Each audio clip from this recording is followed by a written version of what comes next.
Question number 42 आपके पास given है। इसमें लिखा है if A and B are the points on Argand plane corresponding to -3 + 5i and -5 - 3i then angle OAB where O is origin.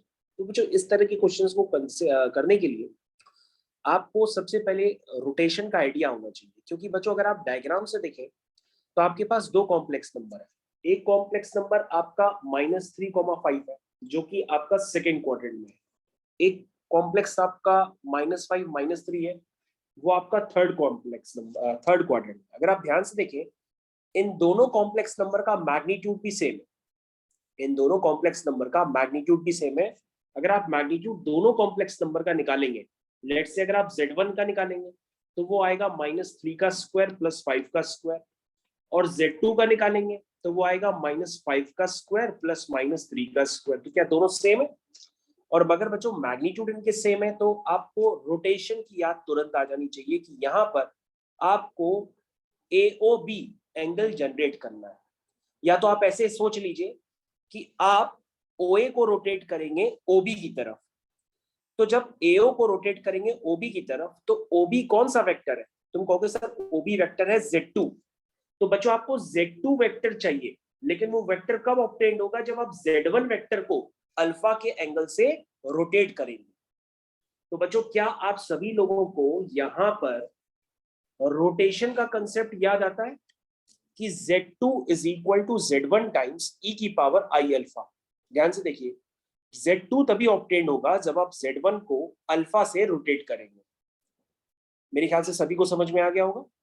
तो बच्चों अगर आप अल्फा से रोटेट करना चाहते हैं तो यही अल्फा ही तो आपको निकालना है। Alpha = AOB।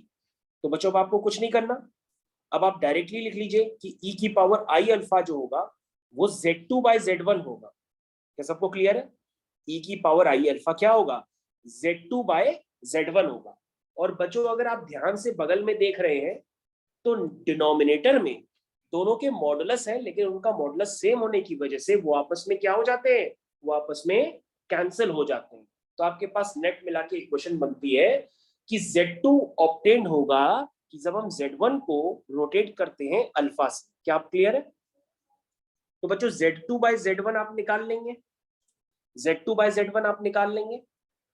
Division of complex number सभी बच्चों को पता है, तो बच्चों e⁻I अल्फा हो जाएगा = सिर्फ ये I आएगा।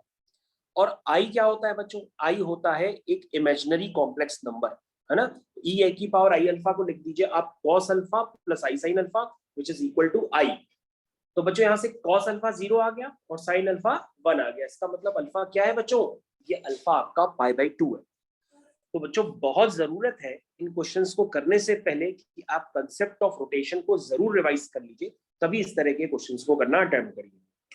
अब बच्चों हम लोग यहाँ पर क्वेश्चन नंबर 42 को पूरी तरह से ओवर कर चुके हैं। Thank you.